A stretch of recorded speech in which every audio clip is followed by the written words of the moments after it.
Abbiamo recuperato i 300 milioni che ci servono per, diciamo, sbloccare il cantiere della Pedemontana attraverso delle risorse interne, attraverso l'accensione di 2 mutui di 140-160 milioni di euro, e abbiamo deciso quindi di non mettere le mani nelle tasche dei veneti, quindi nessuna addizionale IRPEF verrà applicata. Ricordiamoci che siamo una delle poche regioni che non applica l'addizionale, ma soprattutto abbiamo dato una svolta all'opera della Pedemontana, con la speranza ovviamente di vederla finita entro il 2020. Ieri è stato mantenuto un impegno che avevamo preso quando ancora il Presidente Zaia è venuto in aula a presentarci questa manovra, che come aveva detto lui, abbiamo ripetuto più volte, era precauzionale, che sarebbe stata comunque rivista, modificabile, anche revocata entro fine anno, e questo impegno è stato mantenuto. Ora gli mancano gli argomenti all'opposizione per attaccare l'amministrazione Zaia, ma il nostro obiettivo si è realizzato, quello di vedere che questa importante arteria, quindi la superstrada pedemontana veneta, venga realizzata prima possibile, venga conclusa e vengano pagati gli espropriati e le ditte che stanno lavorando, senza però aggravare ulteriormente le tasche dei veneti. Stiamo per dare 300 milioni a un concessionario che non ha fatto niente di quanto doveva fare in base al contratto del 2009.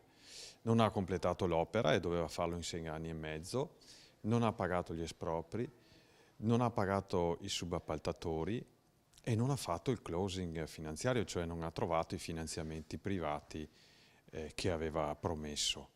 Dare 300 milioni a un concessionario così vuol dire esporre la regione e il bilancio di questa regione, quindi in qualche modo di tutti i veneti, a nuovi rischi che riguardano sicuramente le controversie legali, e ci sono già i ricorsi, e rischi che riguardano le entrate da tariffe che non sappiamo quali saranno, e se non ci saranno, come probabile sarà, cadranno di nuovo sul bilancio. Resta un costruttore inadempiente che ci lascia un debito enorme che dovremmo pagare noi come cittadini con le nostre tasse, una cosa indecente. Più grande è il buco fatto da questi costruttori, più grandi sono le tasse che noi dobbiamo pagare. Purtroppo in Italia funziona così ed siamo qui per combattere questi meccanismi. La Pedemontana sarà una delle strade più costose d'Italia. I veneti la pagheranno 2 volte, prima con un mutuo di 300 milioni che inciderà per i prossimi 39 anni e poi con i pedaggi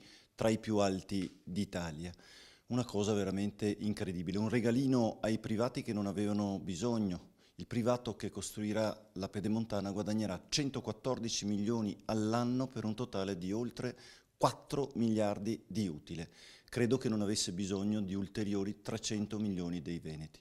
Infine, piccola perla, sono stati bocciati i miei emendamenti come articolo 1 MDP sul nuovo ospedale di Padova e sull'idrovia di Padova Mare. Purtroppo i soldi per la Pedemontana cancellano tutte le altre opere utili per il nostro Veneto.